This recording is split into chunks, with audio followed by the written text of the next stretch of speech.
What's up, everyone? Welcome to another episode of the Meran podcast. Today, my guests are Keegan Kilbride and Cam Willis. The podcast is now on Patreon, which provides a great way for the listeners to help support the podcast. With your support as patrons, you'll be entered in exclusive monthly raffles this season, as well as getting shoutouts in the podcast, seeing behind the scenes, and even getting the chance to have a question asked to guests. Your support helps out a ton, so check it out at patreon.com/the Meran podcast. So with that said, big shout out to Will Cameron, first patron on Patreon. Thanks for your support, bro. Cam is a professional filmmaker who's been working in skiing for a long time. Most recently, he won the silver medal at X Games Real Ski in 2020 for his video with Émile Bergeron. Keegan Kilbride is a pro skier you all know and love. He's been killing it for years with Level 1 and also has an X Games medal from Real Ski. For this episode, we talked about their 2021 passion project, Slim to None. Slim to None is a one-year movie project directed by Cam, starring Keegan and friends, where we see them ski backcountry, park, and urban all across the US. It was a great talk with them where we get to see what it takes to produce a ski film. Big thanks to this episode's sponsors, Access Board Shop and Planks Clothing. Let's go.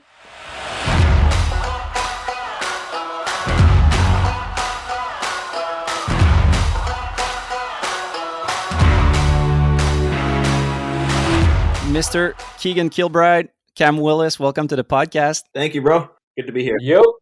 Stoked to have you on board. So it's the first episode I'm doing with two guys. We're going to talk about your new movie that you just released, Slim to None. Just to start off, what's your guys' reaction on having the film complete? Because it's a lot of time in production. It's a lot of time in the summer editing. How do you look back on it now that it's done? Feel relieved, big time. It was a big stress to see if we could do it. There was a bunch of road bumps throughout the season that made it seem like maybe we couldn't do it, the pandemic being one of those. And then I got really busy this summer and had no time to edit. Keegan basically edited the first cut of the movie in a week. He came down to Brooklyn and did it. And so just by the time we got it to Level 1, which we got it to the day before, it just felt really, really good. How is it for you as a filmmaker having to end out the editing to the skier? Actually, it was really relieving too, because one of the most frustrating parts of editing, across the board, from high-end editing to ski editing, is when you make something that you think is fire and you send it to somebody and they're like, yo, you gotta do this, you gotta do that, you gotta do that. So with Keegan laying down the first track, all his shots that he liked were picked and kind of in an order that he liked. So therefore I could kind of focus on what I like to focus on, which is, actually making the story and making it all come together nicely. There's kind of that first draft that's done. And yeah, because when you're editing, I find a lot of it is time consuming to just pick out everything you filmed and trim it down. Exactly. It's a hard process. Yeah, it's the longest, most frustrating process. And, having Keegan being able to do that is extremely helpful and so sick. And how was it for you, Keegan, editing? Because I've seen everything you've done from the HG project and the Level 1 stuff. Are you an editing guy? Or was it kind of a start off? Well, I always would edit all of my skiing. And when I edit it, it's I put the clips together and blast a couple slow motion things on there. And then I call it, in the past, that's what I would do. And then I call it good. And I think it's fire. And I send it out. And then no one's hyped on it besides me. And they always got to go over it and make it look proper. But so I guess that was good. It was fun to work with Cam, right? I'd send him the cut and I'd be like, all right, Cam, word, it's done. We got that segment. He's like, dude, there's so much to do. And then he'd hammer it for a little bit. And then, Yeah, the second layers of color grading and the audio and all that stuff, I'm guessing. Yeah. Cam, you've been doing ski filming for a long time. Basically, your biggest project recently was getting an X Games medal with Émile Bergeron. Keegan, you've been filming with Level 1 for what, 4 years, 5 years? And last year you were coming off a knee injury, right? Yep. You come back from a knee injury and Level 1 doesn't exist anymore, and I'm guessing you want to get back at it. Where does the idea from the movie come? Well, yeah, so I moved to Maine, just on some other stuff, and then yeah, I guess I was kind of maybe over it, or not over it, but I hadn't skied for a year, I don't know. I think I was kind of just sitting there one day, all like, in your head or whatever. So I was like, who do I know? And I was like, oh shit, like Cam Willis, like Cam and I have been friends forever, or like for a long time. So, and I know he's like kind of one of the only ski filmers on the East Coast that I know of. And I hit him up, and I don't know, just asked him if he wanted to make a ski movie. I was like, I want to do all this stuff, and basically just said yes right away. And then and Cam was kind of on the same thing. He was like, well, I think I was kind of done skiing, like filming skiing, but this sounds cool, so let's do it. And then he just took the reins. And was that a question for both of you, like going into the season not knowing if you'd still like produce some ski content? I think so. Yeah. I mean, I knew I was going to still ski, but yeah, I was for sure out. I was done. I think Cam was for sure done. I was pretty much in my head, like, unless Keegan wants to do a project, which is really hilarious that he called me. I was pretty much just like, I'm done, because like just so much work in the past has gone into stuff, and frustrations with modern day shit. I was like, I'm out. And then Keegan called, and I was like, well, this is like actually probably the only opportunity to do something how I want to do it, so let's do it. But yeah, Keegan, it surprises me that you were wondering of stopping, because it seems like you've been on a never-ending rise since you won the Super Unknown, and even before then, and you've been putting together a lot of good stuff. Where does that question come from? Is it because you've had a lot of gnarly injuries? Like No, not because of that. No, not injuries? No, those are fine. But like I said, I would always like still ski, It was just kind of like, if someone wants to film it, that's cool. If not, I'll still probably do the same shit, It's just if it's on camera or not. Is it something to do with sponsors? Because we don't have to get in that much detail, but that's something that I always have in mind seeing you, because you're like one of the best in the world and people love seeing you. And I see you as kind of a new generation Clayton or Sean Jordan that in their days they were in like energy drinks and all that stuff. And I see you, and one of my questions was like, how hard was it to fund that project? And maybe that's something behind it, of like, how hard is it for a skier like you that people love and have seen in level one, but what's the situation for someone in 2021 trying to get paid skiing? Yeah, I guess, you can't like ignore that. That was definitely like part of it, I guess. Like I got so many other things going on, that I wasn't about to just like shell out 10, or like, a normal person can't just like go on vacation and go skiing for 3 months, like people with jobs and stuff. And that's like, basically, it's not a vacation. We're working very hard, but in terms of just leaving and going skiing for a while. So yeah, the money thing, that was definitely a part of it. But Cam is very good at promotion, I guess. Like within the first week of that initial phone call, he had this pitch deck cooked up that was looking proper, and I was like, oh shit, like, bro, we're doing this, huh?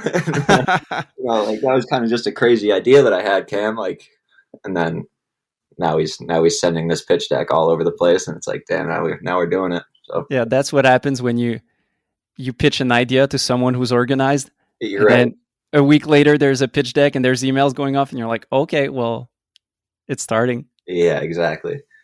What was that first pitch deck looking like, Cam?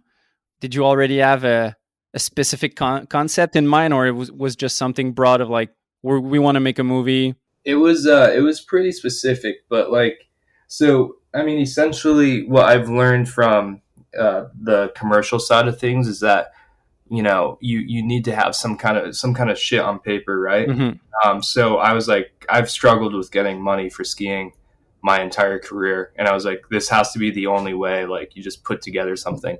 And I think, regardless of the art project that you're working on, you create a pitch deck, and even the final project is probably never going to look like the pitch deck, or it might resemble it, but like, yeah, there's just things that happen, right? But Keegan had this idea of how he wanted to form this movie.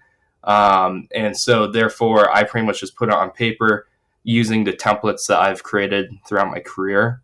And we actually made out a pretty banger pitch deck. And the movie's not far off from the pitch deck. But I guess we were able to do like half of it. half of what we wanted to do with the movie. And then the other half we were limited to because we were supposed to go to Michigan, I think, and then we were supposed to go to Quebec. But because of COVID, both those trips fell through. So it just turned into a Keegan street segment because that's pretty much all we had with last year's workings because like we couldn't get up to Quebec and we couldn't get out to the Midwest. So we just did Maine and then the last minute trip to Colorado to save it. And then we made the movie. So the pitch deck just helped us get the shit on paper so people could see what we were trying to do. And at the end, you know, you got something done. So. And now it's time for a first sponsor break. Axis Board Shop is a sponsor of the podcast once again, and I'm stoked to have them. They support dope athletes, they sponsor video projects, and they put together the best events. They've been in business for close to 20 years, and they're still passionate about everything skiing and snowboarding. Whatever you may need this season, they've got it. Skis, boots, bindings, clothing, outerwear, you name it. So if you're in Quebec, go check out their shop in Saint-Sauveur. If not, check them out online at axisboutique.com. Support companies that support skiing. Support Axis Board Shop. But that's always how it goes with skiing, where you have to offer something that's clear. Because if you want someone's money, then just you need to show what you want to give out. But then, as you said, with COVID, with the snow, with injuries, maybe it's so hard to actually put out what you wanted to put out. So there's always that asterisk of saying that's what we hope to do, but there's no guarantee. Man, yeah, it's just like pitch decks are so sick and they're so important, but I've spent so many years in just asking for money or like trying to be like the cool whatever, like super chill guy trying to make something and have lost so many contracts that way. So like pretty much when Keegan had this idea, Keegan's idea was really well developed. He had fucking notes on notepads and it was really serious. And to put that into a pitch deck was not that hard. And then just having that like little bit of a rock to show sponsors pretty much made sponsors be like, oh, Cam and Keegan are like trying to do something for real this year. And I don't think a lot of the sponsors actually cared too much about the, you know, where like if it was in line with the pitch deck, what we ended up with, but they were down that we were putting in so much effort to present to them. And I think that went a really long way. And it's just, yeah, it was refreshing, the response we got on that note, you know? Yeah, I feel you that they just want to know that you're serious about it. You don't, yeah, exactly. That you're not going to get the money and just go smoke doobies in your parking lot or whatever. Exactly. And in the past, man, also, I've always asked for money after the fact or too late. Now, like, I'm like 10 plus years in this probably. And I just realized like 2 years ago, when the budgeting for ski companies happen, right? So you should hit them up when they're trying to figure out their year. You can't hit them up in December or like say March and be like, hey, like Émile and Jacob made like a movie after X Games. Like, you guys got any money to like help me basically edit this? And the answer is going to be no, it's all spent for the year. But if you hit them up and say like, you know, April and November and like, hey, I have this idea, they're usually like, oh, that's really cool. Like maybe I budget for that. Maybe I don't. And, you know, probably 70% is going to come back and say they don't, but you know, the other bit will, and that will help you kind of do something. Yeah, I totally agree with you. Same thing on my side, where I think for me was for a long time when I was making ski stuff, the financial thought was like in the back of my mind. So it was like first making the movie, making it happen. And then at the end of the year, oh yeah, it would be nice to have some sponsors. But then you're like, well, it's too late. I guess you and I are about the same age. You think more that, okay, if I am to spend all of that time into it, there needs to be a financial side to it, because I can't, like Keegan said, I can't take vacations for 3 months. There needs to be something. So then you're like, okay, first thing, let's make sure that there's some money into it, and then let's get to work. Yeah, exactly. And I think that was a big lesson about this year. Is like, I mean, Keegan and I were able to raise like a decent bit, but it covered a quarter of what it costs to by the end of it. And it's a hell of an experience. And I think it's a really good learning lesson. And, you know, I wouldn't be surprised if other ski companies that started filming skiing learned how to do their business because of ski movies, because it's just so gnarly how trying to raise funds is for all of it, and how much goes so little. Like the Montana trip was like, that was a imagine taking a family of 5 on a fucking ski vacation, renting a whole house, feeding them for 2 weeks, and then also having snowmobiles gas for every person, right? Like, I guess we can get into that. So, first trip of the year for you guys, we're going to film some POW in Montana. Is that it? Yep. How financially consuming, or like, what's a good wording? How much does it cost to go out on the POW trip? Because I've never been on one, and just when I see you guys with the pickup and the trailer, the sled, I'm guessing there's lodging involved. How much are we looking at? We actually kind of crushed. I mean, it's expensive. It's expensive for sure. Like, and Montana's sick, dude. I found this lady up there in this town in Cook City in Montana, and she just like, we rented this place, and she didn't care at all. Like, she just let us stay there, and then she'd like check in a week later and be like, "Hey, you guys gonna still kind of hang out for a little bit?" I was like, "Yeah, I think we're gonna be here for another week." And then I just gave her some cash at the end of it, and then we were out of there. But I mean, it's still, yeah, like $3,000 for a couple weeks in that condo or whatever, that cabin. Yeah, I feel like such a big part of funding ski projects is having friends in different areas, so that you can travel, but like kind of sleep on a sofa and not have to pay a motel fees or whatever. Yeah, we knew that kind of going into it too, though. We were like, this is the one, because I think Cam too. We're so used to doing street trips where, like, yeah, I can go to Minnesota and sleep on Patty's couch or Seamus's, the Flanagan couch or something like that, and just like, I can have $500 in my pocket and go make a segment in Minnesota or something. Mm-hmm. But Cam and I don't know what we're doing at all in Montana. So we kind of knew like that was going to be the big one, like that we need our funds up for that. Let's go back to the start. How did you guys decide that you wanted to film POW? Because you're both known for filming street and park stuff. You're not known for filming POW. So how did you decide POW and then Cook City and then, like, I guess everything from there? Well, Benny Smith has been a long time friend of mine. We kind of grew up skiing together. And I think that was probably the start of it, in my head at least, because he's been trying to get me in the backcountry for years now, like years. I took Benny on a street trip one time for like some level 1 movie. I think he hit one spot and then flew home because he was over it, and then just went straight to I don't know, some big mountain skiing shit with level 1, and he's just been trying to get me out there forever. So then finally I kind of told him I was doing this movie and I wanted him to ski, and he was like, "All right, man, well, come to Montana." And Benny like picked the dates and everything, and then Dark is like close by. Chris Logan lives in Montana, so he's a good buddy too, and it kind of all just like worked out. I've obviously, like, who doesn't want to ski good snow and like snowmobile around all day? So, but they were both kind of just like, "Dude, yeah, I mean, Keegan, if you're coming out, like, let's get it." Like, we, because they've both just been harassing me to come ski backcountry for a while. So then when you come back to them and you say, "Okay, I'm in," then they have no choice. You're like, "Okay, right, yeah, it's on."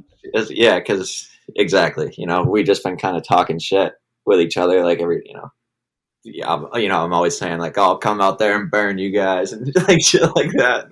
Just messing with them and stuff, and they know. So I think they were both kind of excited to prove me wrong out there. How was your guys, Cam as a filmer and Keegan as a skier? How was it filming POW? Because as I said before, filming street and filming POW seems to be two different worlds. Where, how do we start? Like, when you go to a street spot, it's pretty straightforward. You'll shovel it, like your landing, your jump, your in run. You'll make sure you don't get kicked out. You set up your lights if it's at night, and then you let the skier do his thing. If it takes 10 shots, it's 10. If it's 100, it's 100, and you wait till the skier gets his shot. How was it different or more challenging maybe in the backcountry?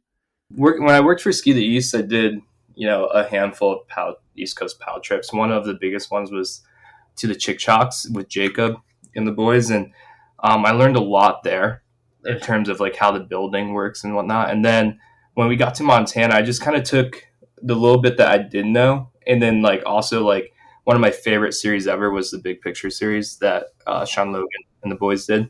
And I just kind of I had just a ton of what I liked and didn't like. Had the experience of like what I blew it on the Ski the East stuff, why I didn't like what I shot for a lot of their stuff and in the backcountry, and then pretty much try to just pretty much take this and be like all that knowledge and try and give it a go, which was really interesting because I was just telling Keegan this the other day, like it's really nice to watch the Montana seg and like know what my favorite shots were and know like what I would do again in the event that we did another backcountry thing. So I think like, just like I didn't know what I was getting into with that stuff, but I just prepared myself as much as I could because I've gone on long skinning trips with Ski the East where I come back, I'm just like, everything looks terrible. And like, it's so hard. So like, you go, so in Montana, I just like pretty much did everything I could to like know that you have to put in the effort to walk, through the fucking snow up a mountain face to get there. You can't just like half-ass it and like stick a long lens on it because it's going to look flat. Like you need to like, you got to work your ass off out there. I don't know. I think I might pick filming backcountry over street skiing after the Montana trip any day. But mostly that's because of the sled. The sled is the sickest thing.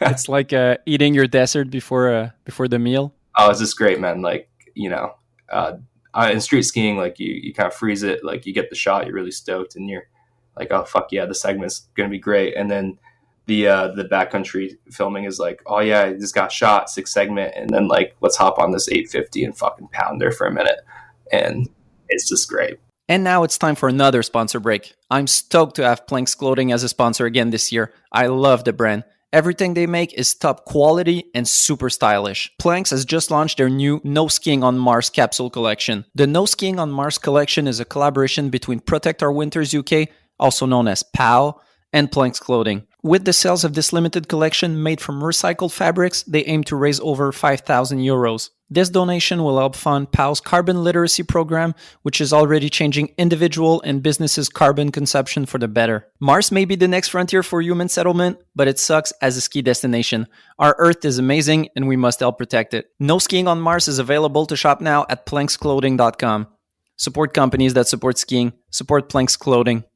But it surprises me that you say that because to me, maybe it's because it's the only thing that I know, but street skiing is like, maybe it's because it's known territories for me because you know what you're getting into versus backcountry seems like as much as in the streets, you don't know if you'll get a shot. In the backcountry, it seems like a roll of the dice.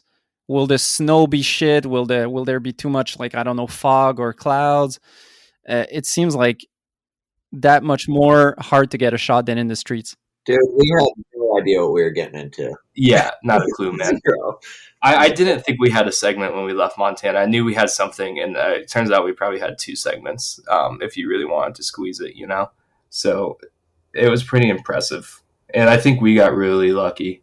Like, we hit it somehow, like, right on the money, it seemed like. We were with some very experienced, motivated, and just a group of positive people, too, Like, Benny and Doug both kind of have a... Cam... It would have been a shit show if we didn't have CeeLo or Benny, man. Like, it would have been... Those two can just get shit done. So, but how was it for you, skiing-wise, Keegan, going into POW? It was a lot of fun, I put on, like, the cocky front and just in front of those dudes to mess with them, but I knew I was going to get played, So, like, first jump, take off, absolutely bodied. But I think we were starting to figure it out. But I definitely got, like, mangled, like, 3rd day in or, like, 3rd or 4th day in. Yeah, just, like, crunched my ribs, broke a couple ribs, and, like, tore all the muscles in my abdomen and stuff. So, like, the broken bones is, like, something, you definitely got to, like, take it easy with those. But I never experienced the torn muscles in an abdomen, and that shit is, like, you can't just, like, tough that out. Like, you can't move without those. So broken rib, you can't do anything, right? You just have to sit it out. Right, right. And if you do, then you like kind of run the risk of puncturing the organs, which isn't good. No good. No, that's no good, especially when you're deep in the middle of nowhere, Montana. Yeah, because first time watching the movie, it starts and there's Benny Smith bangers and bangers and bangers and bangers, and then after a minute 30, I'm like, well, where's Keegan? So there was a big part in that with breaking your ribs, like not getting as much shot as you wanted. Yeah, I mean, kind of sounds like a cop out now. Benny would have had. No, I know he would have, but I was just like waiting for you. And then when your shot starts, I'm like, okay, maybe. My first thought was maybe the POW experience wasn't successful, but then if you tell me you broke your ribs, then that's just bad luck. Yeah, I think just kind of bad luck. But honestly, I had just as much fun. Like I had to stay in for a few days just because I couldn't move. But then after that, I would kind of just like hop on the sled and grandma style it out there and like help film or whatever I could do, cook a hot dog here and there. And just being out there and hanging out was so much fun. So, and whatever shots I did get, I was hyped on them. Almost like you said, Cam, having footage for 2 segments, all the shots that ended up in the movie are bangers, or they're A+ shots. Yeah, it's kind of crazy, man, because we did that Patreon thing, right, where we would release BTS videos, and I sent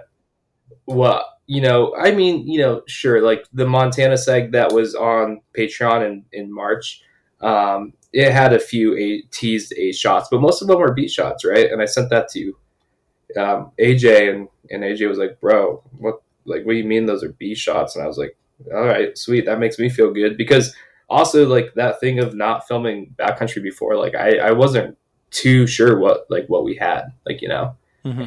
and it's not till it all came together at the end where I was like, yep, like everybody crushed that trip and everybody got bangers, but I wasn't terribly sure if I was feeling that way during or after the trip. I was just kind of like, wow, fucking that was crazy, So it was just a big learning experience on like what's going on. Was that something that made you anxious? Oh, because for I sure. know that on my side, when I film a segment, I'm always counting because I know that there's a minimum. I know that we went in there to create something. So it's like, okay, well, let's say we need 15. Okay, now we have 7. And then the anxiety comes down because you're getting there slowly. Yeah, that's interesting to bring up. Yeah, for sure, man. And I think that's something I'm trying to work on. I think during Real Ski with Émile, I was really anxious and constantly counting. I think with Slim to None, I was doing the same thing. And, if we end up doing another project, I think that's something I'm going to try and not do. And I think I'm going to try and be like, we're just out here doing this thing and then make a project out of it. And obviously, like, you got to plan and come up with some shit. But like in terms of that anxiety of feeling like you might not be getting what you need, I'm going to try really hard to like get that out of my head when it comes to ski films. Cause, at the end of the day, it doesn't matter, man. Like you're like, it's not like you got a ton of money on the line. It's not like you got anything on the line besides of just like filming some cool shit that, you could show your kids someday. So Yeah. I think that's something I want to work on big time moving forward. Because as you said, on the financial side and all that stuff, 99% of the pressure is just what you put on yourself to produce what you want to produce. Because at the end of the day, that's the only thing that really stays. Like people don't know if you missed a shot or if like looking at it right now, the most satisfying thing must be just you guys watching it more than anything. Yeah, for sure. Yep. Turns out that's why we made it. I just realized. I just watched it again last night for the first time in like a month or whatever, like from the premiere. It barely even watched at the premiere, I guess. But I showed it to my friend last night because I knew we were going to do this thing. And I was sitting there and I just watched like the first backcountry, like the first segment. And that went through and I kind of like paused it and she was like, wow, that was beautiful. And then I was like all emotional and shit, like had like chills in my body. And I just like shut it down. And I was like, well, that's... You didn't want to go on to the parkshoots seg? No, I was done, bro. Like I was like, had the chills, And obviously, because that's like a more personal thing. Like I was there and stuff like that. But just like, it kind of made you like feel good. What's your, maybe a question for you both, what's your favorite shot in the BC segment? I think for me, there's Benny has a couple of sick shots. He has a cliff where he does a big 180 drop, and then also he has a huge switch 9 blunt. Cam, what's your favorite? Oh man, it's so, you guys probably think it's silly, but it's hands down the double drop from CeeLo where he's just fucking flying and snow's flying everywhere. And I think it might have been CeeLo's like first or second shot of the whole trip because it was like day 2. But dude, it looks so fun, and just how he flows and that filming too. That shot looks so good. Mm-hmm. Yeah, it was just everything for me. That is one of the shots on my list. That's just like, that's a shot that is good. What's yours, Keegan? Dark's Ender is or Chris Logan's Ender is definitely I think that's like one of the coolest. Maybe there's got to be like some bias in there, but I think that's cool. Like one of the coolest big mountain backcountry clips or whatever that I've ever seen. I'm glad you say that, bro. But yeah, his Cork 7 japs are like all time. Dude. Yeah, I remember when we got that shot. That was wild because I remember saying to his girl at the end, Caitlin, being like, I think that was like this like one of the best shots of my career, hands down. And it was so fucking cheesy to say that, but it still feels that way. And the best part about that is like, I think that was the day after Keegan really hurt his ribs. So like, we weren't even sure if we were going to go out, and we kind of hit the bar before that. And then we went out that day, and CeeLo, he stacked like 4 clips in like 2 hours. Yeah, I wasn't on the mountain, Benny, or like I had just gotten back from Bozeman, from the hospital in Bozeman, and I'd finally just gotten back to cook, and I was like laying on the couch, and you guys come in all cold or whatever, and show me these clips. I was like, what the fuck? It was insane. Half the movie, like probably a quarter of the movie was that day. Like, it was insane. It was just like, because CeeLo and Berman stacked probably like 6 shots like within the first 2 hours of getting out, and then Benny came and found us, and then Benny was super hungry, and Benny went and got like 4 clips that afternoon, and it was just like, that was like one of those days I was just like, wow. How does it work for different guys getting different shots in the backcountry versus street? Let's say where these days it's mostly you go to one spot and you have a trick in mind for one skier, and then when he gets it, you move on to another one. Does it work like that, where each one scopes a cliff or a spot and you move on when everyone has his shots? It seems like it's pretty dependent on the spot and location. Like a few of the booters we had mega sessions on. Some of the shots, like, everybody would ski it. One person would get a clip and they'd realize the landing was blowing out, so we'd move on. And some spots were super specific, and kind of like that day, like where we stacked all the clips, it was like pretty specific. Benny knew what he wanted, CeeLo knew what he wanted, and Chili knew what he wanted, and it just got done. And it's a team effort, right? There's something that we kind of skipped, or there's something you touched on quickly that I'm curious for you guys to tell me about. You guys made maybe the first ski movie that's like funded through Patreon. Where did the Patreon ID come from, and how did it work for you guys? Patreon idea came from my buddy Freddie, and we were kind of just like sitting there joking around. Freddie told me I should do it on OnlyFans, and then I was like, "Yeah, well, bro, maybe I will." Like, then he found that. Then he told me about Patreon. I was like, "Oh, that looks pretty good." Turns out there's like a whole bunch of controversy around it, but we did it. But I think it fits. It fits like what we were trying to do, and I think kids were stoked on it. We gave them as much content as we could, and I think it's cool. I was just thinking that, like, if I was a kid that age, or I still kind of am, like growing up watching these ski movies, like I just wanted more, like instead of waiting until the fall for the full movie, like if I could have a sneak peek of anything, everything, I would have paid. I think a lot of people were hyped on it. I thought it was a super good idea because all of us growing up, our way to contribute to financing a movie was to pay for the DVD or maybe the iTunes stuff later on. It's a great avenue, but it's a hard... Did you guys have in mind the kind of choice that you had between getting more views on your project for free versus making people pay and maybe have less views on it? Oh yeah, that was a discussion. Man, I don't know, man. You just put so much work into this shit, and like nobody's paying me enough to do this shit for free. So just try and try and make some of the money back we spent, Yeah. And I think more people should value their work more and not release free projects.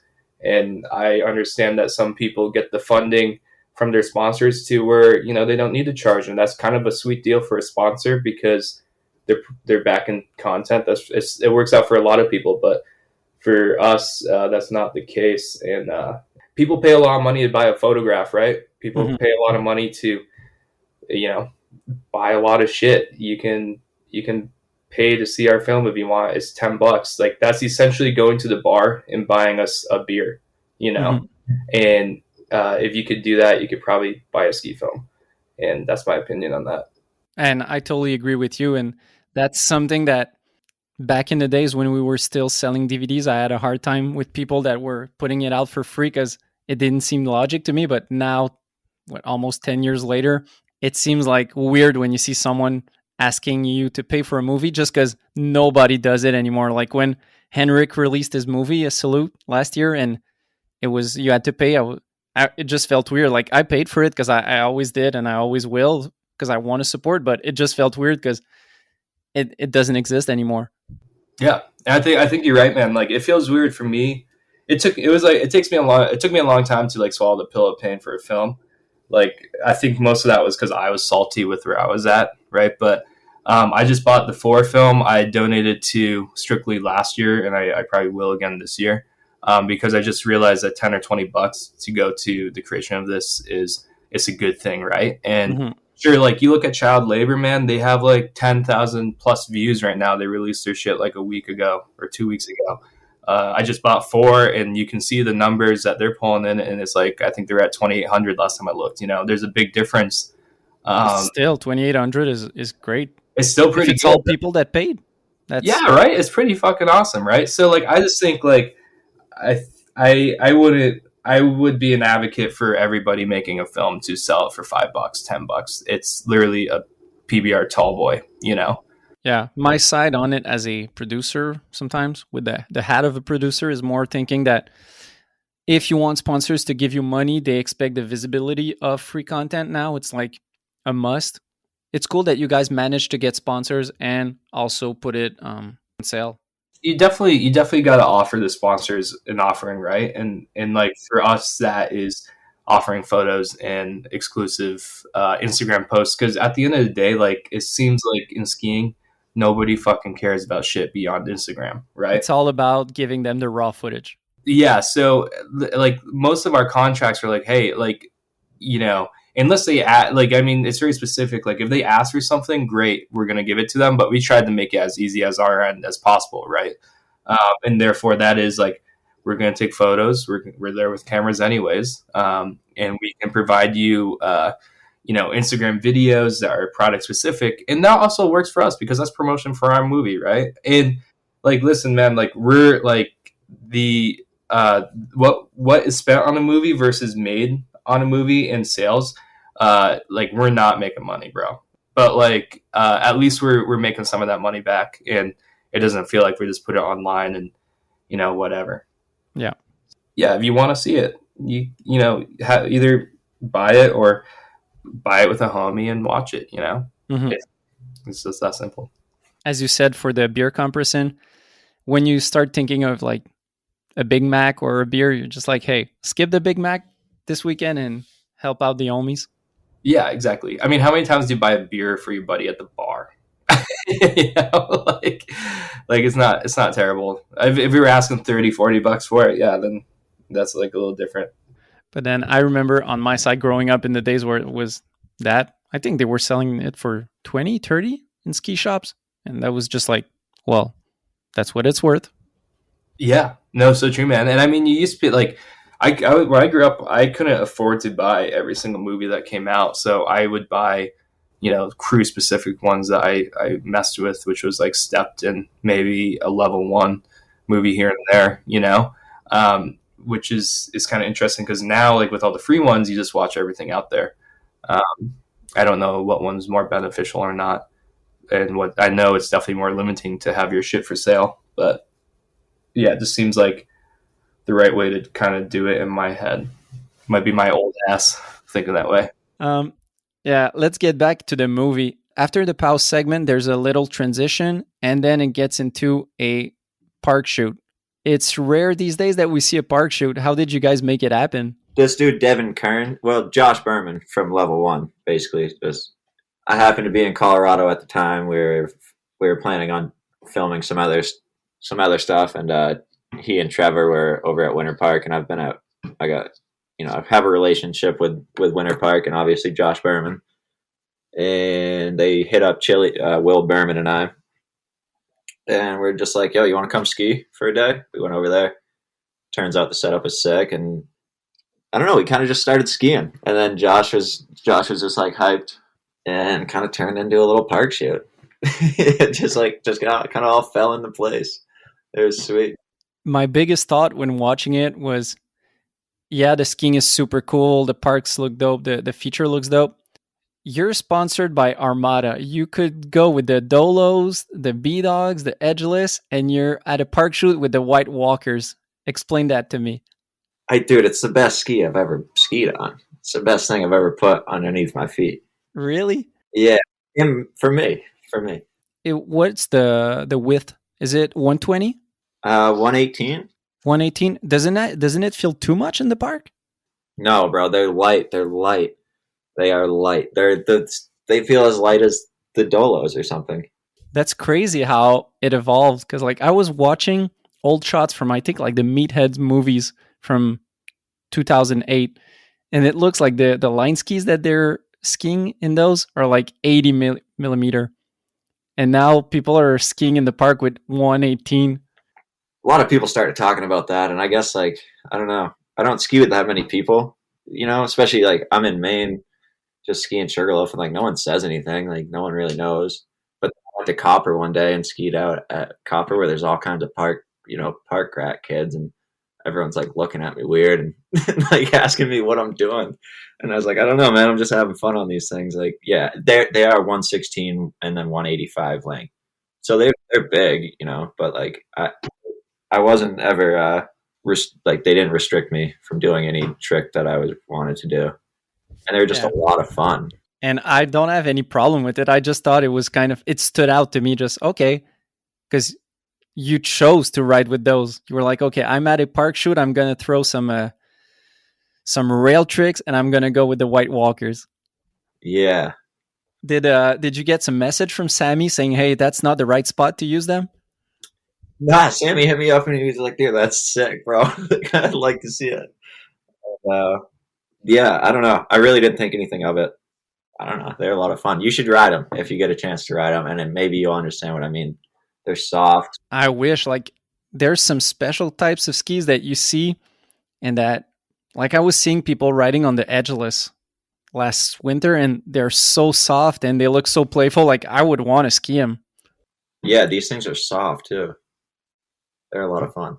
And in the slush, I think the slush is like the biggest part. Because, sometimes you're on a skinny ski in the slush and like you just want to lay a carve in like a slushy groomer.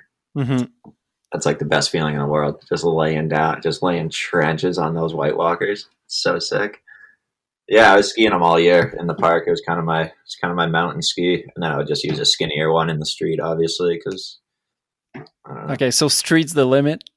Yeah, I mean, and I would just feel bad, like, getting those White Walkers all torn up on staircases, I'd feel bad for them. I'm guessing, so Cam, I understand that you weren't there at that park shoot? Yeah, no, I didn't make it out to the second Colorado trip. Probably for the best. Why is that? Because our first Colorado trip kind of, like, intertwined with, like, right when we start getting busy with work in New York City, so I was I was a little anxious on the first trip, and then Keegan went back because he finished up work at CVA, and I just kind of didn't have the time. So the message was like, yo, I'll fly out if it's worthwhile. And then, luckily the boys filmed that park seg with Level 1, and they kind of got that done, and everything else seemed to not be really that necessary. So it worked out, So it was really managing everyone's like availabilities and all that stuff. Yeah, I think that was like one of the biggest things we ran into this winter is trying to manage work schedules. For me, I'm pretty available from like January to mid-March. Like mid-March is the cutoff for me. So I think, and then he can speak more on this, but he was working for CVA. So he was trying to find, just windows of time that around holidays and he could get off, and trying to line that up with where the snow was and, a pandemic. It was just, it was always like, just had to do it when the time was right. Yeah. And what's CVA? That's a ski academy up in northern Maine that I help out coaching for a couple months in the winter. It's called Carrasset Valley Academy. Dope. So I'll take these kids to it's like just high school, 14 or 13 to 18 or whatever. Take them to competitions here and there. Ski with them at Sugarloaf. So is that an avenue that you're looking into, coaching, or is more just for fun, a little job on the side? Yeah, not necessarily. I do like it. I don't think I'm going to do it for the rest of my life. Yeah, you don't see yourself as screaming at the top of a slope course? Yeah, that's the thing. I just can't seem to get myself into that mode. But like teaching, and like, I guess, yeah, just like skiing with the kids and teaching the kids tricks and stuff like that, or just like how to ski and just skiing with them. That can be a lot of fun and rewarding. But the whole like just dealing with all the memberships and stuff like that, it can get it's kind of like out of my it's out of my world. It's something that I don't really deal with anymore in skiing. So yeah. There's one shot that in the park shoot segment that really made me go, whoa. Do you know which one it is? Because in my mind, there's really one shot that stands out that I've never seen in a park shoot. Was it Shamo's 50-50 backflip? That one was crazy too, but Seamus is a switch cork 5 disaster, or switch cork 450. So dope. Dude, the angle, I was like, sure he was going to crash on his face, and then last second he stomps it. Mm-hmm. Yeah, man. He did that both ways. Really? Yeah, crazy. But I don't think he landed the other way. But like he had been doing it. I don't know if you've ever met Seamus. No. But he's a character, and the way he thinks is very, very different. Well, tell me about him, because I've seen Mo's Gutter, and even though we've seen him for over 10 years in different stuff, I still was like super impressed, because the segment he put out is crazy in the latest Strictly movie. Yeah, I've heard it's really good. I hadn't seen it yet, but he's just all over the place, man. He's hilarious, and so he's just going in. And like you were saying, I saw that switch 4 from the bottom. I was like, holy shit, Shamo, that was crazy. And then I swear, like 2 or 3 laps later, I'm down at the bottom, and I saw it again. I was like, yo, was that to the right or to the left? He's like, that one was to the right. It's like, he's like, yeah, I couldn't decide, so I just figured I'd land one of them. I was like, damn. I don't know. He's funny. 8 spliffs deep. He just can't decide which way to spin. And then after the park shoot, we get into kind of how would you define that segment? Because I feel like it's kind of a 2-parter. You have kind of an intro where there's Will Berman and a bit of other people, and then it kind of cuts off, and then it's your segment. What was the thinking behind that? That was interesting, man. I think I was really kind of surprised by like even the feedback we got on that, as like I think new schoolers and people said that it was kind of like you said, a 2-part ski segment. In our heads, that the daytime seg was that was an interlude, kind of made of clips that, I mean, sure, there was some hammers in there, but we kind of were like, these are B clips, and there's a few clips that we want to play, but it's not going to go in the night segment. So how do we play this? And it was like, oh, let's make an interlude, and throw this kind of like funky beat behind it that just is fun. And that was kind of the vision there. And then the reaction has been, that it's kind of like a 2-part segment. So yeah, it's like a little, it's kind of wild, the vision there, how that played out. In that interlude segment, there's one of my favorite lip-on back twos I've ever seen in my life. And that's pretty much why that segment is there, because that dude, the rail is super dope. Keegan does it like no arm flailing, just smooth all the way. Man, that lip-on back two, was that kind of part of the contract with the Arsenic sponsorship? Yeah, that was for Dan, certainly. Yeah, that was a fun spot. That rail was crazy though. You can't really see, and obviously it's not like the craziest trick, you know. I don't care. I wouldn't need more. Just Or a perfect lip on back two like that, where you kind of you do the spin before you leave the rail, kind of, but your feet are still on the rail, and then they just catch up to you. That dude, that's perfection. Thank you. That's a big thing that I wanted to talk to you guys about. Is that as I got older, there's some stuff that's not fun when you film skiing that I didn't want to do anymore, and one of that was filming at night. Like I always found filming at night to be such a struggle with the lights and the generator and staying up late. And you guys have a whole segment that's filmed at night. Why? That's the best part. I love skiing at night. Really, that whole thing stems from just like I was working all day, and that was the only time, you know. So like I'd be working, sometimes not at CVA, sometimes at like my other gig up here in Maine or whatever it'd be. So like nighttime is the only time I could film, and it works out. Sometimes night is the only time you can hit that spot due to security and whatever. So I guess like it comes out of necessity at a point, but it also just kind of, I don't know, man. Night clips are cool.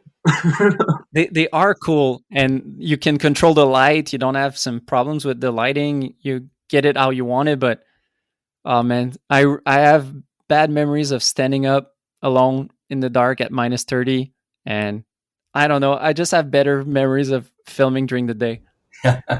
Yeah, I mean, I think that was kind of what fueled that night segment. Besides, like just the work shit, was it's been a while since you've seen a true night seg, right? And I mean, like it's in my head, the only thing that looks pretty during the day, especially when snow is involved, is like blue hour, and you're not gonna fucking film a whole segment at sunrise and sunset. I mean, you could, but like it's kind of a lot more fun to plug in a couple lights, fire up the Jenny, and just do it that way. It's like an old way to make things look cool because nobody does it right now. Yeah, and that's just kind of that. It's like interesting and fun. I think also though, like there's a difference between filming in Maine and then Chickatumi in the middle of the night at -50 would be a little different. There was only one night where I was like, fuck this. And it was in northern Maine at that warehouse spot, and I was freezing. But still, yeah, like you said, northern Maine is pretty much Quebec. Yeah, but I don't know. It was still just slightly warmer, maybe like by 5 degrees. But like, there's like a Quebec cold, like you can barely even handle like in middle of the day, right? Like, and Maine, state New York are the same way. They're cold, man. But like, there's definitely just like a 10-degree difference that can kind of break that. Yeah, the 10-degree changes everything between being bearable and you being miserable. Yeah, straight up, man. And we did have that one. The wind is a big aspect too, like but that warehouse clip was like lighting. We worked our ass off to try and light that big ass spot, and then on top of that we had wind, and it was just really cold. I remember when Keegan got the clip. Usually I wanted to shoot a bunch of B-roll and stuff, and I was just kind of like, yo, let's pack this up right now. We're out. Which spot was that? The warehouse, the big warehouse lip slide. Where it does a gap to rail? I think it's the cover of the thing. Yeah. Yeah, it's a DVD cover. Yeah, that shot is so dope. Big gap. You jump onto something and then you jump onto the rail, but when you slide the rail, there's like a ton of, how do you call that? Spark. Yeah, there's a ton of sparks. I think that just looks so cool. Yeah, northern Maine's got a lot of rust. Sparks fly. What was your game plan going on to film a segment? Because getting all those shots requires some time. And did you guys film like one spot at a time all winter long, or was it kind of some small trips? Bit of both, I guess. Like we did 2 Maine trips and then 1 Colorado trip, right? So mostly big trips, I guess. The Maine trip was meant to be like a week-long thing. Keegan had to get some staples in his dome, so I took off in the middle of that one and came back, and I think we got a couple more clips. But the goal was to always try and like essentially fit it in week-long windows to get stuff done, because that was kind of just like the time restrictions that we had. Right. Because if I was coming up after Keegan was working every day and he was dealing with work stuff, then my time was like, what am I doing? So it was just best to be like, all right, we're going to focus super hard for a week, 2 weeks, and get it done. And that was kind of our approach. And there was a few things that led to, a few random clips here and there, but that was mostly the approach. You both have filmed a lot of street, so I'm guessing you know what you want to film, or you know what should be filmed or shouldn't be filmed. What was your approach? Because there's a lot of super cool spots that are different, or that you hit in a different way, that are really original in the street skiing scene. Were you guys kind of scoping last summer? Did you have spots in mind, or was it just driving around last winter? For the Maine, I've just never filmed. I grew up here and I've lived here in Maine. So, and I've never been able to like really, really shoot skiing here. So I definitely had a list in my head, and there's still 15 or so like spots I'd like to hit, but I never really had the chance, because if I'm filming with Level One, I was living in Colorado and we're not about to drive to Maine to ski, even though we go to wild places, but you know what I mean? Like, so we were here and I was just like, we got to do this. You'll go to Russia before going to Maine. I know. Right when I said that, that's what was in my mind. I was like, that doesn't make any sense. Yeah, I don't know. It's harder to convince people to go to like Lewiston, Maine, than it is to like Moscow, I guess. But yeah, there's some crazy spots. There's a couple ones that I recognize from some stepped movies. Yep. Like that Big Two Kink where you did a transfer, and also that wooden rail where you rail to wall ride. Yeah, the Shea Flynn tribute. Yeah. Yep. Yeah, those are classic Maine spots, and no one skis out here. Like if that spot was in Denver, you'd see that in every snowboard and ski movie for the last 10 years, but no one skis out here, so we're the only people that are hitting that. What would you guys say was your favorite out of that whole segment? Because as I said, it's all A+ shots. It's a really good segment, well-rounded, and I really liked how there was a lot of variety in the types of spots. I think mine would maybe be the flat rail that you do a 270 out gapping, there's a 2 kink in the way and as a closeout, and you just jump over it.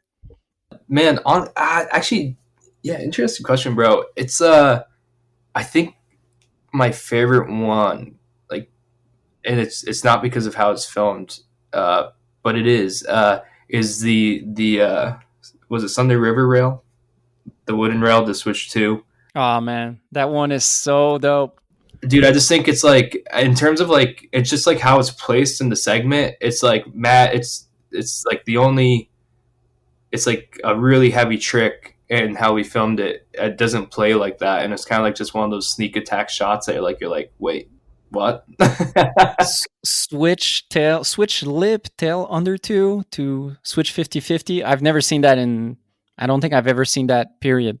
That's like one of my favorite shots. It's mostly because of how we played it. And then I also really, really like the opening back four. Cam, do you remember that night at Sunday River? This is like a funny, just thinking about that shot, I think more about that, like that night. So there's handrails at a ski mountain, Sunday River, and we go over there at night, and there's like a security something. So we had to like we had like an hour and a half to kill before we could actually hit this thing. So we go to the restaurant, and I don't know, this memory of my friend Cody and I sitting down at this restaurant, and we're just sitting there.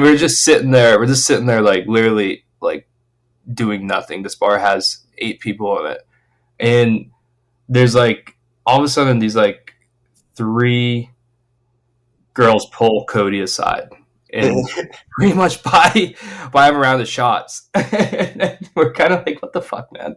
And then they obviously like wanted to hang out with fucking Cody, and then we were just like, well, all right, see you later. And then Cody spent the entire night being fucking so fired up on this, and we just kind of had to make him run their winch. But yeah. it was pretty comical, like the whole situation. It was just like, okay, so he basically had the options between chilling with girls and operating the winch, and he had to be a good friend. Yeah. Well, he's a homie anyway, so he was for sure like, he was like, later. But it was comical.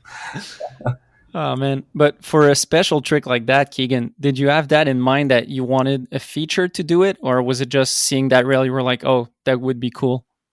No, yeah, not at all. I had never even thought about doing that. I wanted to do a whole different trick on the other side of the rail because there was like two. I wanted to hit the skier's left one, wanted to do something completely different. I was all fired up to do that. And then Cody's out there trying to break the ice like off of it and like smooth out the rail. And he ended up like popping a screw out of the thing and like kind of not breaking, but making that side unhittable. Damn. And I was kind of just sitting there looking at it. And I was like, maybe I can do that. You know, I've done that switch to I like doing that trick. Mm-hmm. I was like, maybe I can just land at switch 3 with that too. That would be pretty sick. So then I started trying that. Got worked a couple times, but I was hyped when I rode away from that though, because it kind of came out of nowhere. Never really thought about it. Holding it to switch like that was fun. What trick did you have in mind on the other end? Something like lame. I just want to do like a super fast switch tails forward to forward, which is like, that would have been fire. But yeah, but I think the switch 2 is best. Yeah, word. So that was kind of his way of your friend Cody to make you pay for having him operate the winch. I guess so. He just starts hammering the rail. He felt so bad too. It was kind of funny because he was just like, "Oh man, I can't believe I did that." I was like, "Bro, it's all good." The screw just came out, and then we ended up getting a hammered trick anyways, so it was fine. How good did it go for you guys streetwise if you look back at the segment as a whole? Because we talked about the backcountry side where you didn't think you had that much shots, or there were injuries for you, Keegan. How did it go when you look back at as a whole for the street shots? Like for the kickouts, or for maybe some spots that you might not have had shots? Like how did it go as a whole? There was only one that I can think of where I got played and had to go to the hospital again. I re-broke the same ribs that I broke in Montana and like had to get some staples and whatever. And I would have been hyped to get that clip. But other than that, that's like the only one. And normally there's a lot more that I'm kind of regretting. So I think this is my favorite street segment that I've ever made. Yeah, I mean, I think with how you're able to work with street skiing, you get a clip, you go home, you're able to like watch it and then go to the next spot just because of timing, and also I work pretty hard to pull selects like while I'm on a trip to just help in the editing room. So I felt pretty good about the street part. And it's something I'm familiar with, right? So for sure, like had some worries when Keegan re-broke the rib in the streets or this hurt it again. Because I was like, well, I hope that's like not the end, right? But that's just skiing in general. But I felt pretty good about the street part and like through and through. I knew we had it by the time we were done with it. Colorado was a game changer for us when we decided to drive out there, because before that trip we didn't really have a full segment, and after that trip we had a full segment, So well, I think also one of my favorite is a night shot where you do a roof, you drop off a roof to a down rail and do a 270 out, but you don't go straight onto the rail. You're like going sideways onto the rail. Oh, sick. Yeah, that was in Maine. Yeah, that was dope. That's also an approach that I don't think we've really seen, like going on a rail from a roof, but just sideways, which I think might be dangerous to get like really screwed up on the rail. Yeah, I got kind of lucky with that one. We always just used to, that's like on the coast, and we always just used to go up there and like watch the sunset and shit. Kind of sitting there last summer. I was like, oh, dude, I got to do this. And is there some stuff from Maine that, because you said you grew up there, is there some spot that you never thought about hitting and that you hit this winter because you were just like looking for spots and saw something that you never saw before? Yeah, I think like that one. Like that one is like, we kind of just used to, like in high school and stuff, we used to like climb up there and sit on top of this roof. And in high school, or like back then, I wasn't thinking about jumping off and grinding this rail. But then I drove by it again this summer. I was like, oh my God, how did I not think about that? So what's the plan for you guys next season? Is there going to be a Slim to None 2.0? The plan for next season is to be announced. There's definitely talks, man. It's just trying to figure out the logistics. how to make it work. Yeah, I think we have visions for days, and I think it goes back to what we were talking about earlier with that, like trying to approach filming skiing without like anxiety, right? Mm-hmm. So I think we're just going to go into this year like kind of being like, hey, if we can take some trips, let's do it, and let's make something cool. But we're going to try and also alleviate some of the pressures that we put on ourselves mentally, mostly last year. There are a lot of things that I still want to do, and I'm not a fan of leaving anything on the table. Something's got to happen. Well, thanks a lot to you guys for coming out, doing an episode. I really appreciate it. Thank you, brother. That was fun. Yeah, man. Thank you. So this is it for episode 24. I hope you enjoyed it. It was really good talking with Cam and Keegan. Big thanks to this episode's sponsors, Axis Board Shop and Planks Clothing. Peace.